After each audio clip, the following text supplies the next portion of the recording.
So let us see what we have. On the left-hand side, we have 1 over x minus 8.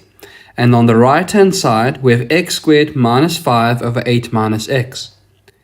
Now, from a previous video, you would know that we're trying to find a lowest common denominator first.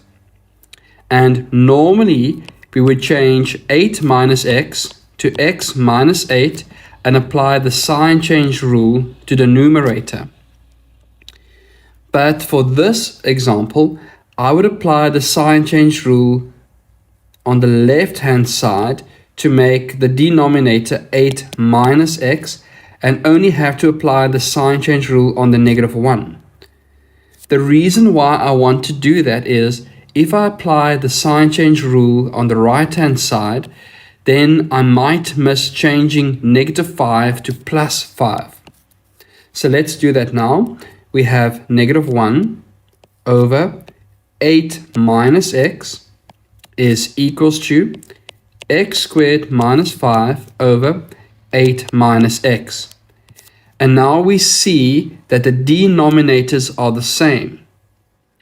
And because the denominators are the same, we can simply throw them away.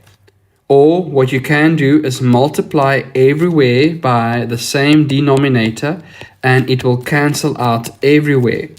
So on the left we have negative 1 is equals to x squared minus 5. Now I can rewrite this equation in standard form. So I move the negative 1 to the right hand side to make this equals to 0. So this becomes x squared minus 5 plus 1.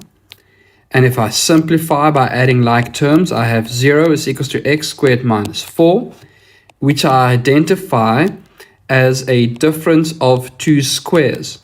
So we'll have x minus 2, x plus 2. And if I solve for x now, I set each bracket equal to 0. So we'll have x is equals to plus 2 or x is equals to minus 2.